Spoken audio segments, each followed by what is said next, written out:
Won't matter if you have transportation, you'll be in custody to get the help that you need. Either you take advantage of that or you don't.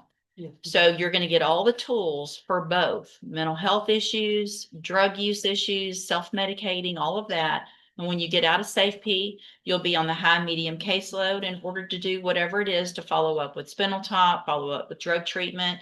And at that point, if you don't do it, there's no arguments that your attorney can make that would convince me that you should get another chance. This is your chance. Do you understand? Yes, and this is cause number 24, DCCR 0766. Ms. Lewis was granted probation for aggravated assault with a deadly weapon back in September of 2024. This is a motion to revoke. She pled true to counts 1, 2, 3, and 4. I've received an updated pre-sentence report. Have you both had an opportunity to review that report? We have your stay asked. And this was unagreed, correct? Correct. Yes, Your Honor. All right, Mr. Parker, you may proceed. Your Honor, just first like to point out she has no new cases. Part of her issue, I mean, she's not reported.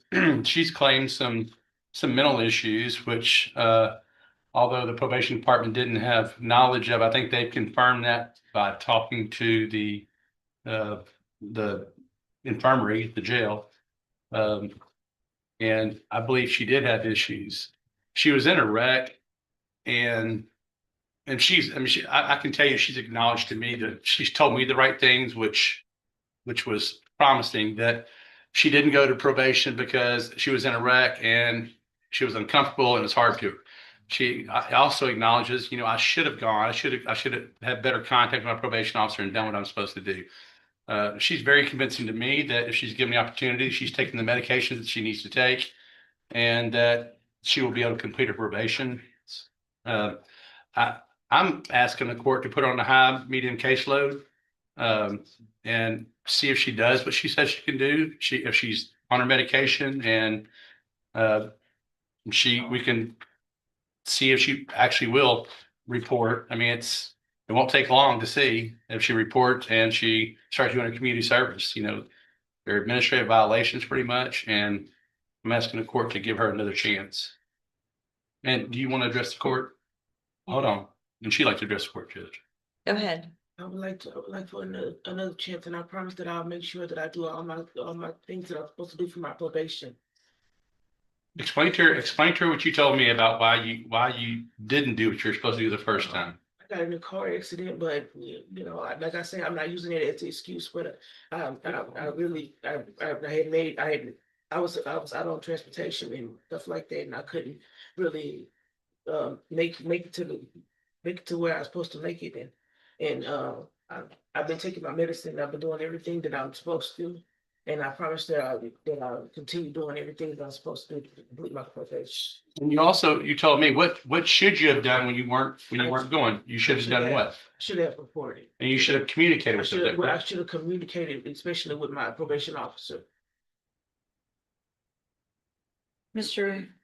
Coleman? I don't have much to offer, Judge. Same things and making representations that they're easy to do and easy to say, but it's the deeds, the actions of the defendant that matter. And Judge, she's essentially done nothing on probation. If it's a mental health issue, she's got to take the first step, Judge. She has failed to enroll in spinal tap to get those mental health, whatever mental health issues, if any, addressed.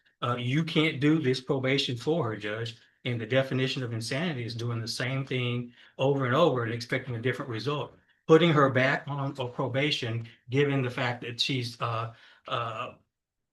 just utterly failed, would be, in my opinion, doing insanity, doing the same thing, expecting a different result. She's just not going to.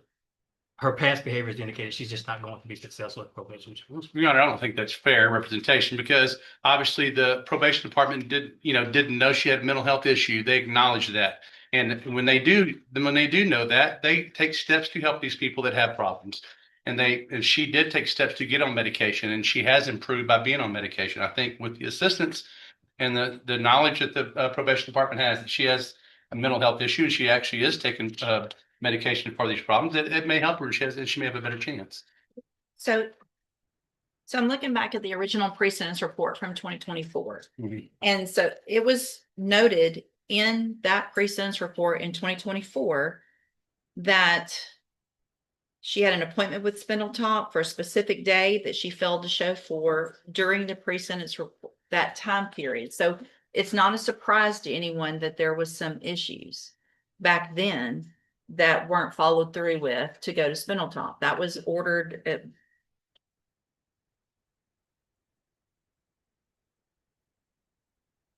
it was in the order back then for her to be assessed for services at Spindletop, which never happened. So here's the thing, here's where I am. I don't disagree that, I mean, Miss Lewis has really no criminal history. This is the only case. There's clearly some mental health issues as well as drug issues. But I'm not going to just say, okay, go out and do Spindletop, because we've already said that a couple of times. So what I am going to do, and this is your opportunity to take advantage of this, Miss Lewis, is I'm going to find that you entered your pleas of true to counts 1 through 4 freely and voluntarily. I'm going to find those counts true. I'm going to find sufficient evidence to find you guilty and revoke your probation, but I'm not going to do that.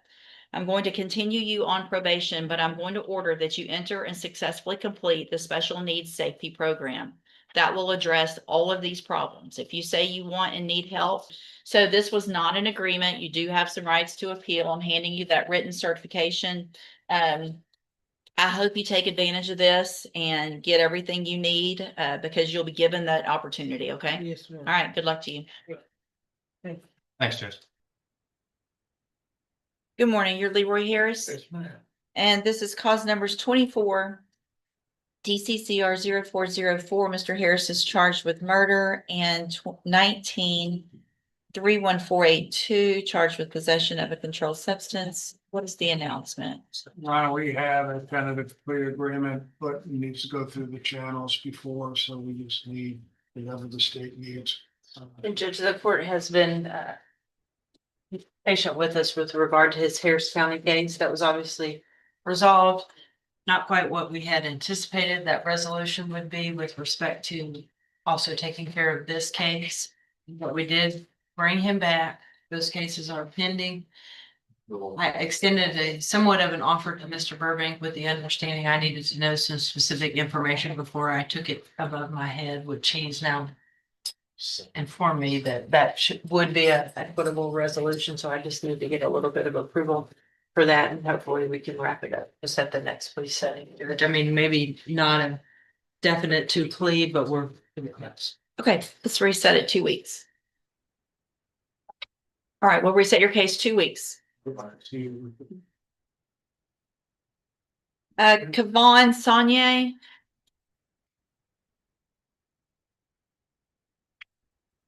I made a mistake on this. They've indicted him as a first. I think I put it on as a second. Okay. Sorry, Mr. Nicholas. On the objection, the second, is having indicted as a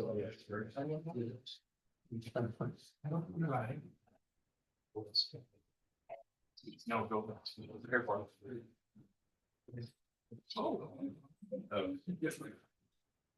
Good morning. Are you Kavon Saunier? Yes, ma'am. And Mr. Saunier, you're charged in cause number 25 DCCR 1530 with a first-degree felony offense of aggravated assault with a family member. And that's from September 28th of 2025. And what that means is that if you go to trial and you're found guilty, the range of punishment would be a minimum 5 years up to 99 years or life in prison. Do you understand? And I have here on the tablet a plea bargain rejection that you've signed with Mr. Burbank.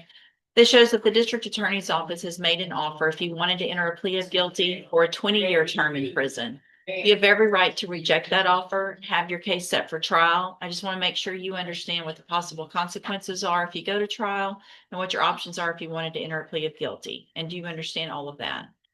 And do you want to reject that offer and have your case set for trial?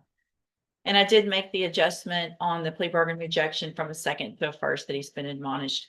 Is there any reason to believe that that offer would change? No, Your Honor. I know there's some questions with the complainant that he's aware of because he talks to her on the phone all the time, but the state's offer's not changing. Okay. So you're talking to her on the phone from jail? Okay, so I'm ordering today that you are not allowed to have any contact or communication at all with Delaney, is it Sance?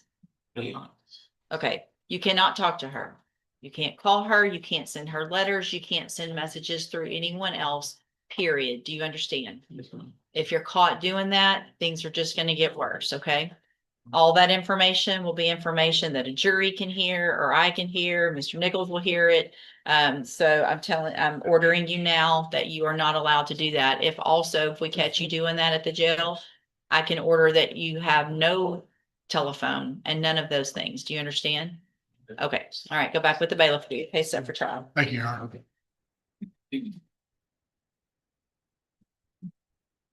Thank you, Mr. Burbank. That's it. I think we had a Robert Griffin. He was placed in federal custody this past week. He may be off without. Yeah.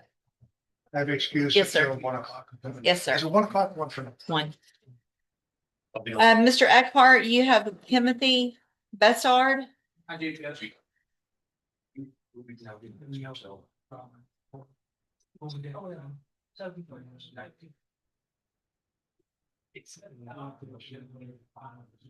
Morning. Morning, Judge. You're not gonna say good morning? I already did. He's already been up here. My first one's good for me. He's always got to show off. Here, call him for you. Very far.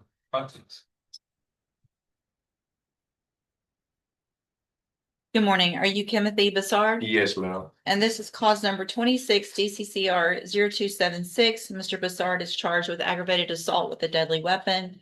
And 26 DCCR 0600 charged with murder. And what is the announcement? Judge, I talked to Pat this morning and we have discovery, we have media. However, we are still waiting on a number of different lab reports. And for sure the murder, and I think maybe also the aggravated assault. Okay. Specifically DNA. Okay. And so I think we're kind of at a spot where we need to kind of stall a little bit until we get those reports in and get the files in. That's correct, Judge. We're working on some things. Okay. Any idea of? I don't know, but I'll look into it and see if they can step it up or anything. Okay, if you'll, obviously since he's in custody, if you'll take a look at that, we'll reset it so that you guys can work on getting that DNA, those results back, and then we'll, see where we are. We'll do about 45 days, but if you'll check on it, see if they can kind of bump it up if possible, that'd be great. I will, Your Honor. Thank you. All right, you Yeah, go back to the listen, bailiff. thank Thank you, you. ma'am. See, Mr. Eckhart, you have Robert Trahan, 3 cases.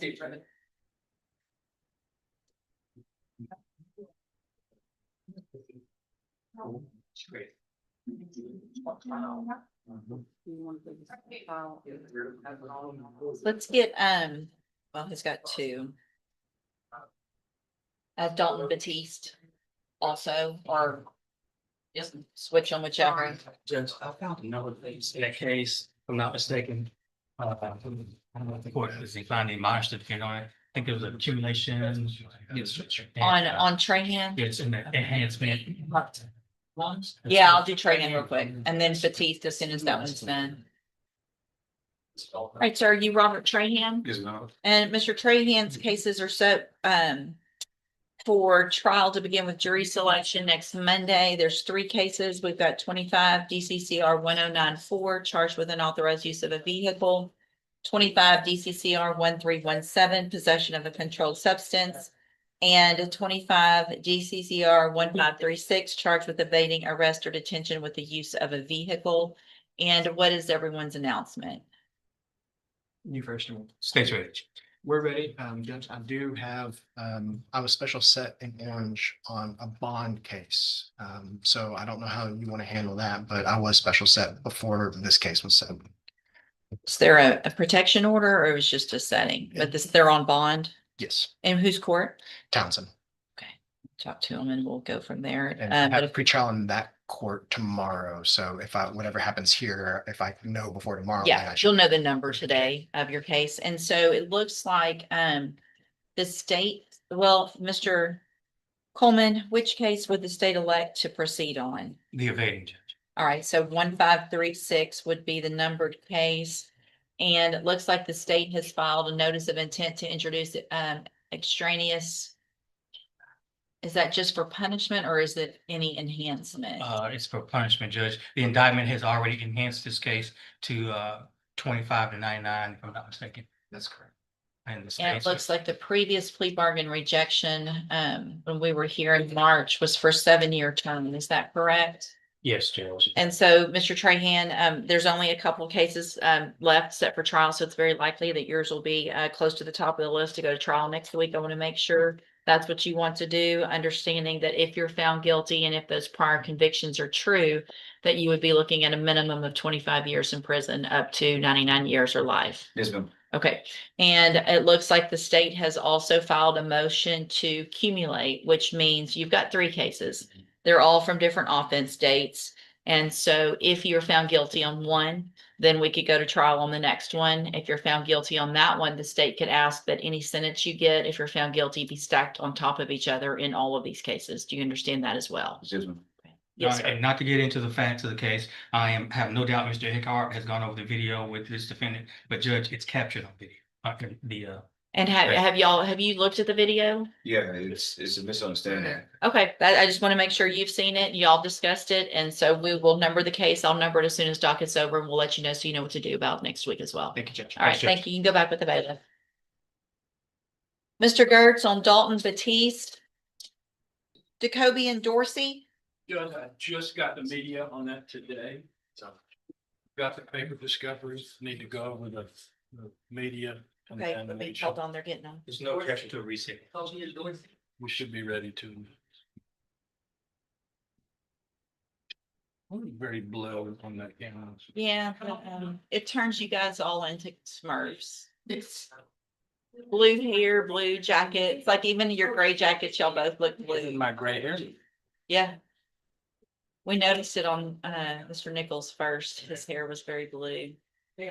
We made some adjustments and it looked better, but it's kind of back to the, Need a gaffer. it's because we have these great made in the USA spotlight cameras. that they made us I'll do. go with Gaffer later on. All right, so are you Jacoby and Dorsey? And this is cause number 25 DCCR 1896. Mr. Dorsey is charged with manslaughter. It's my understanding that Mr. Bradford was able to receive this morning the media and any videos and things like that. And so what I'm going to do is reset the case for about 30 days. Mr. Bradford will be out there to go over all of that with you, and then we'll get an announcement at the next court date now that he has everything, okay? All right, you can go back with the bailiff. Lively Stratton.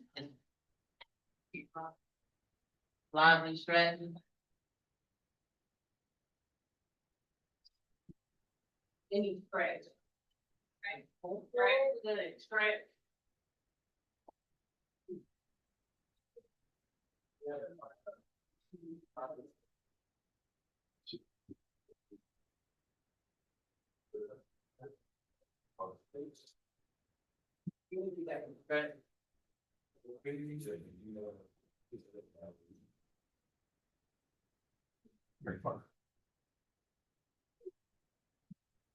Good morning, sir. You're live in Stratton. Yes, ma'am. And this is 19-33601. Mr. Stratton is charged with capital murder. And what's the announcement? Judge, we have gotten, I think, all of the media, but we're having a wrinkle with one of the police reports that's rather lengthy that Ms.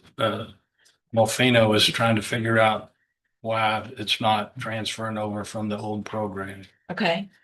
Other than that, though, everything has been. Other than that, I'm missing about 20 or 30 pages of police report. Other than that, I think we're good. And what we're doing, Judge, is somewhat equivalent to kind of a reverse manual bait stamp, if that makes any sense. With it converting from workflow to Odyssey, there was all kind of glitches, including the media. We have recreated that from originals at the police department. But maybe that some of it is merged into one another, but myself and intern are going through it this time and just documenting every single page number so I can get that to Mr. Radford and he can tell me which 20 is missing, because just I'm missing 20 out of the 2 red wells I had. It was difficult and I wanted to, of course, have everything, but I think we've probably exhausted all of our discussions regarding the judge and are headed to the trial docket. So is there any reason to believe that those pages out of that police report would change the position. I don't know, but I doubt it, but I don't know. So here's what I want to do. I'm going to give one more reset for an announcement. Okay. If the case is going to trial, I want to try it before the end of the year. So we're getting already halfway through the year. So we need to start looking at some dates and what's available if possible before the end of I'd the like year. to get a special setting judge. I have some out-of-state witnesses that. Yeah, no, it's going to definitely be, I think because it's the nature of it and we'll definitely make sure that when it's set, it will be the case to go. We'll do a Okay. protection order if you need it and Yeah. things like that. So we'll make sure everybody's available. In If you have any other cases that are set that you know are going, that are specially set, kind of maybe start an email with me, you guys, and we can start coming up with a date. Obviously, if something happens before then and it's taken care of, that's one thing. But if we want to start looking for a date, let's go ahead and start looking for that now. I guess we can, after we get the next reset, we can have a pre-trial conference in chambers and get some dates. Yeah, I mean, just start an email Okay. and we'll start it that way. And Because I have so many family members, I will reach out to them now and kind of take a look. If, obviously with the age of it and the witnesses, et cetera, it's a lot of moving parts. it is a I'll try lot. to So get that's it. why we need to get it set so that everybody can get everybody here and subpoenaed, and we don't, we can't. It's going to be difficult for everybody to be completely available, but if they know ahead of time and they're under subpoena, then they won't have a choice. do So have I'd a- rather do it that I way. do have a trip planned out of the country for Thanksgiving. You'll just make sure you have that I'll send that to him. vacation letter I in. will also. Okay. All right. So let's just do 30 days. That way you guys can please get the police report. If that changes anything, we'll know then. Otherwise, between now and then, let's start looking at other dates, but we'll have one more announcement Yes, ma'am. before trial. May I be Okay. excused? Yes.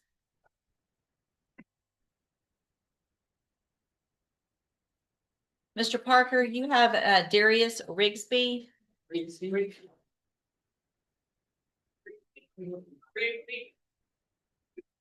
Morning. Morning. It's an aggressive. Well, it wasn't meant to be.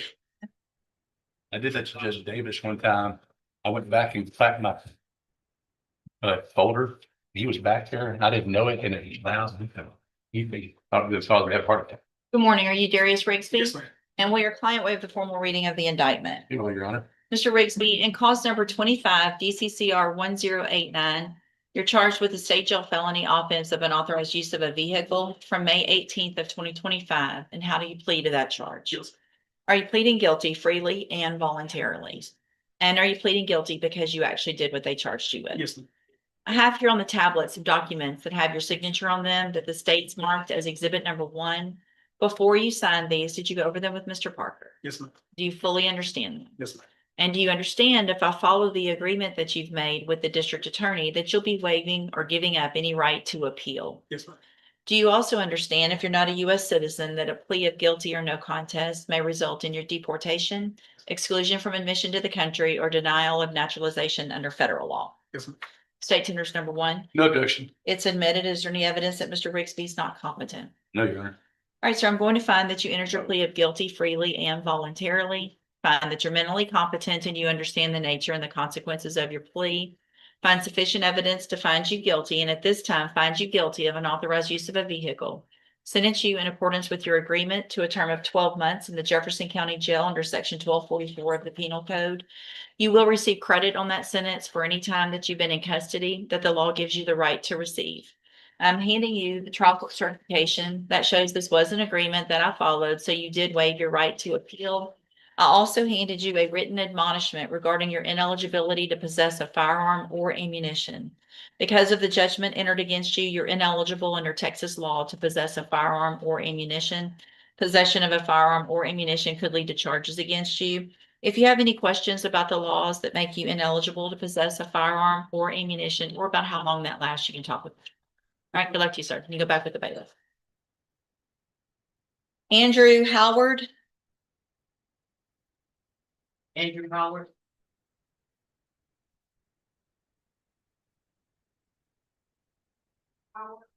Leave no one dismiss any other bill.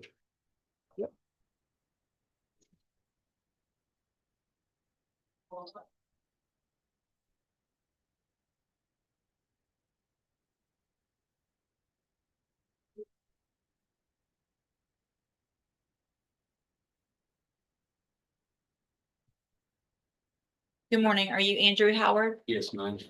And will your client waive the formal reading of the indictment? Oh, you're on. Mr. Howard, in cause number 25 DCCR 0742, you're charged with a state jail felony offense of fraudulent use or possession of identifying information from April 18th of 2025. And how do you plead to that charge? Guilty. Are you pleading guilty freely and voluntarily? Yes, ma'am. And are you pleading guilty because you actually did what they've charged you with? Yes, ma'am. I have here on the tablet some documents that have your signature on them that the state's marked as exhibit number 1. Before you sign these, did you go over them with Mr. Parker? Yes, ma'am. Do you fully understand them? Yes, ma'am. And do you understand if I follow the agreement that you've made with the district attorney that you'll be waiving or giving up any right to appeal? Yes, ma'am. Do you also understand, if you're not a U.S. citizen, that a plea of guilty or no contest may result in your deportation, exclusion from admission to the country, or denial of naturalization under federal law? Yes, ma'am. State tenders number 1. Objection. It's admitted. Is there any evidence that Mr. Howard's not competent? No, Your Honor. All right, sir, I'm going to find that you entered your plea of guilty freely and voluntarily. Find that you're mentally competent and you understand the nature and the consequences of your plea. Find sufficient evidence to find you guilty, and at this time, find you guilty of the state jail felony offense of fraudulent use or possession of identifying information. Sentence you in accordance with your agreement to a term of 18 months in the state jail prison. You will receive credit on that sentence for any time that you've been in custody that the law gives you the right to receive. I will sign a dismissal as part of this agreement in clause number 25 DCCR 0741, and this will also run concurrently with your federal case. Now, as long as, They've already been sentenced over there, and I think we're good with that. okay, I just I've want to make explained sure. to him that. Well, I'm going to make sure I explain it too. The federal system does whatever they want. So I'm going to say that this runs concurrently with their case, but that's completely up to them. Okay, so it sounds like it's going to be no problem, but if it's for some reason the federal system says it's not going to run concurrently and you have to do one before the other, there is absolutely nothing I can do about that other than what I say today and what the intention is. Okay. Yes, ma'am. So that case is 1:25 CR 56. And as far as I'm concerned, it will run at the same time. Okay.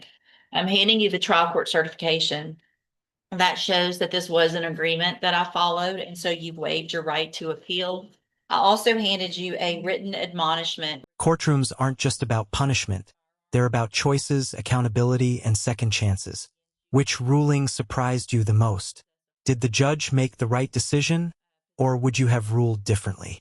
Share your opinion in the comments, and if you enjoy real courtroom breakdowns with legal insight and dramatic moments, don't forget to like, subscribe, and turn on notifications so you never miss the next case.